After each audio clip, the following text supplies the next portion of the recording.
राधे राधे, जय श्री कृष्णा। आज की कथा में आप सभी भक्तों का हार्दिक स्वागत है। भगवान श्री कृष्ण और श्रीमती राधा रानी की कृपा सदैव आप पर और आपके समस्त परिवार पर बनी रहे। दोस्तों, आज आप सुनेंगे ज्येष्ठ मास की कथा का 13वां अध्याय। इससे पहले कि सभी कथाएं सुनने के लिए आप सभी का बहुत बहुत आभार है। और अब भगवान श्री हरि विष्णु का ध्यान करके आज की पावन कथा का प्रारंभ करते हैं। श्री नारद जी कहते हैं कि हे राजन, एक दिन सांवले सलोने ने बालक श्री कृष्ण सोने के रत्नजट पालने पर सोए हुए थे। उनके मुख पर लोगों के मन को मोहने वाले मंदहास की छटा छा रही थी और दृष्टि जनित पीड़ा के निवारण के लिए अर्थात किसी की नजर ना लगे इसके लिए नंद नंदन के ललाट पर काजल का डिडो शोभा पा रहा था।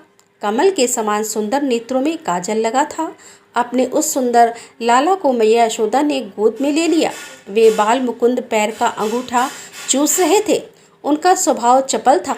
नील नूतन कोमल एवं घुंघराले केस बंधों से उनकी अंग छटा अद्भुत जान पड़ती थी। वक्ष स्थल पर श्री वस्त्र का चिन्ह तथा अर्धचंद्र शोभा दे रहे थे। अपार दयामयी गोपी श्री यशोदा अपने उस लाला को लाड़ लड़ाती हुई बड़े आनंद का अनुभव कर रही थी।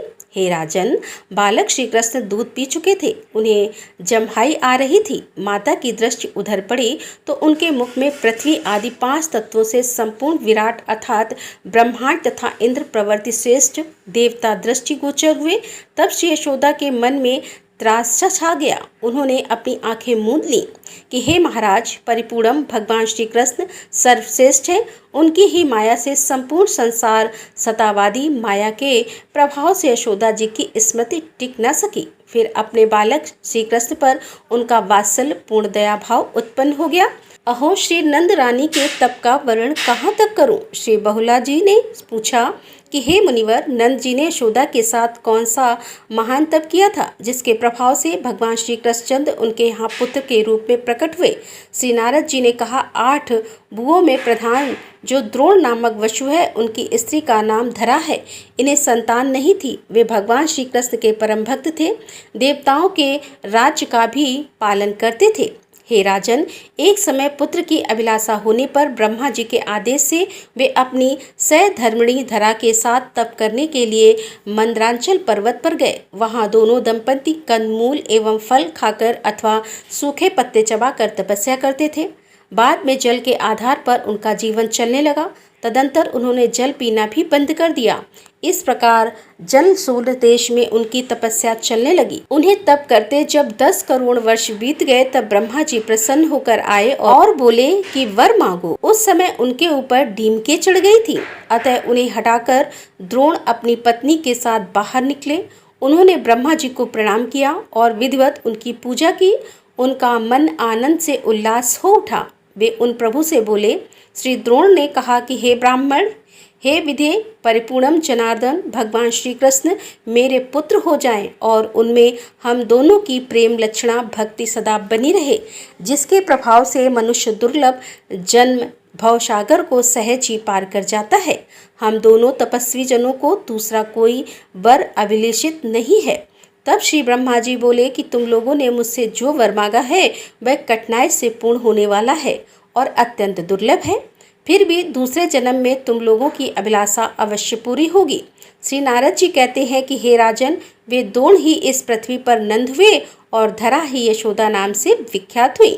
और ब्रह्मा जी की वाणी सत्य करने के लिए भगवान श्री कृष्ण पिता वसुदेव की पूरी मथुरा से ब्रज में पधारे थे। भगवान श्री कृष्ण का शुभ चरित्र सुधा निर्मित खांड से भी अधिक मीठा है। गंधमादन पर्वत के शिखर पर भगवान नर नारायण के श्रीमुख से मैंने इसे सुना है। उनकी कृपा से मैं कृतार्थ हो गया। वही कथा मैंने तुमसे कही है। अब और क्या सुनना चाहते हो?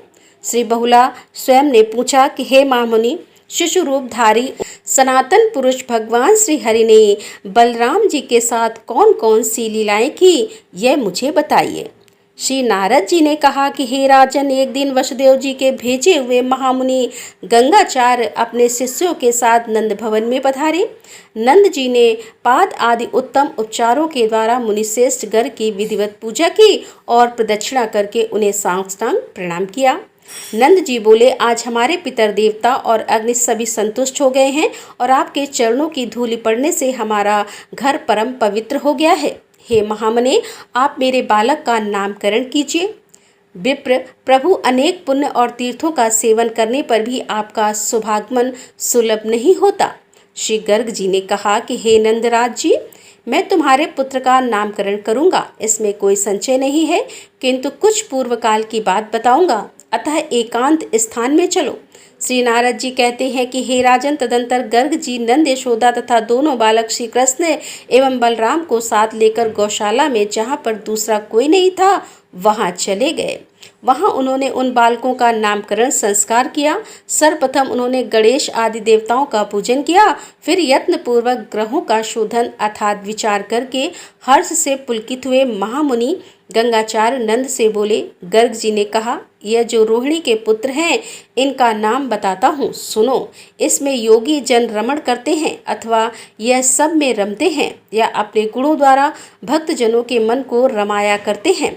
इन कारणों से उत्कृष्ट ज्ञानी जन इन्हें राम नाम से जानते हैं और योग माया द्वारा गर्भ का संकर्षण होने से इनका प्रादुर्भाव हुआ है, अतः यह संकर्षण नाम से प्रसिद्ध होंगे। अशेष जगत का संहार होने पर भी यह शेष रह जाते हैं, अतः इन्हें लोग शेष नाम से जानते हैं। सबसे अधिक बलवान होने से यह बल नाम से भी विख्यात होंगे। हे नंद, अब अपने पुत्र के नाम सावधानी के साथ सुनो।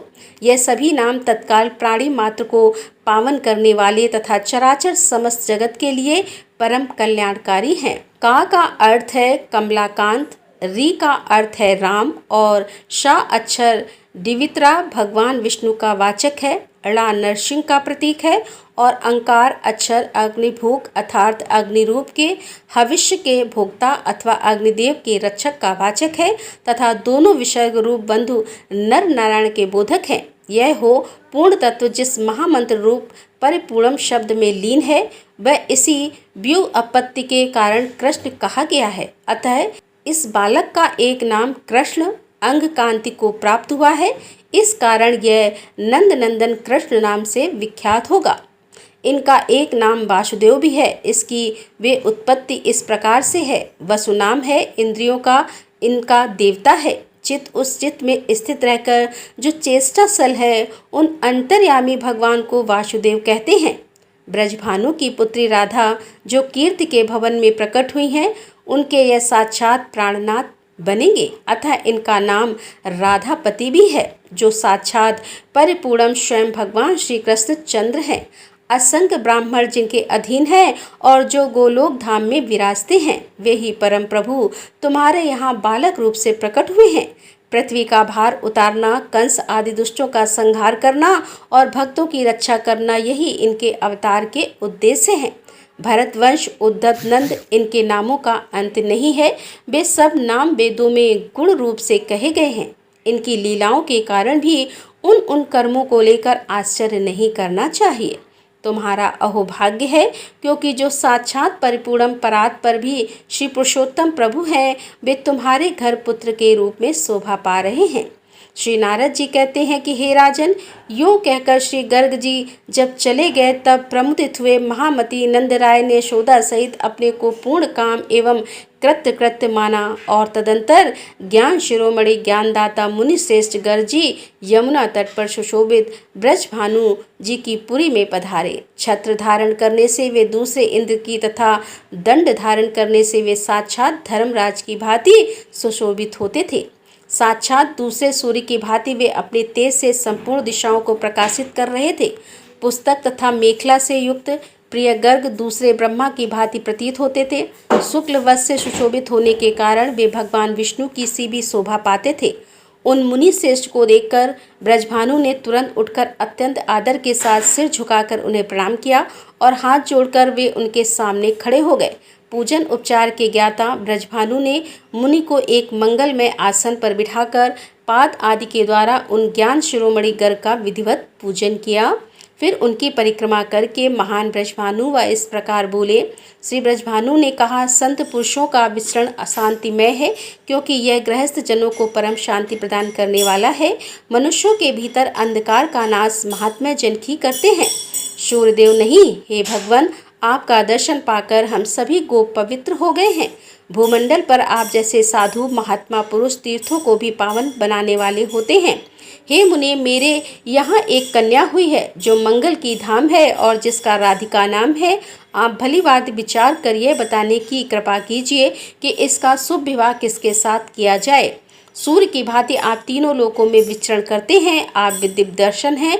जो इसके अनुरूप सुयोग वर होगा उसी के हाथ में इस कल्याणमयी कन्या को दूंगा। राधे राधे, जय श्री कृष्णा। आज की कथा का यहीं पर समापन करती हूँ। इसके आगे का वृतांत आप कल की कथा में सुनेंगे। उम्मीद करती हूँ यह कथा आपको जरूर पसंद आई होगी। तो अगर कथा पसंद आई हो तो वीडियो को लाइक जरूर किया कीजिए, संभव हो तो शेयर भी किया कीजिए और कमेंट बॉक्स में राधे राधे जरूर लिखा कीजिए। तो दोस्तों, मिलते हैं अगले अध्याय के साथ। तब तक के लिए राधे राधे, जय श्री कृष्णा, हर हर महादेव।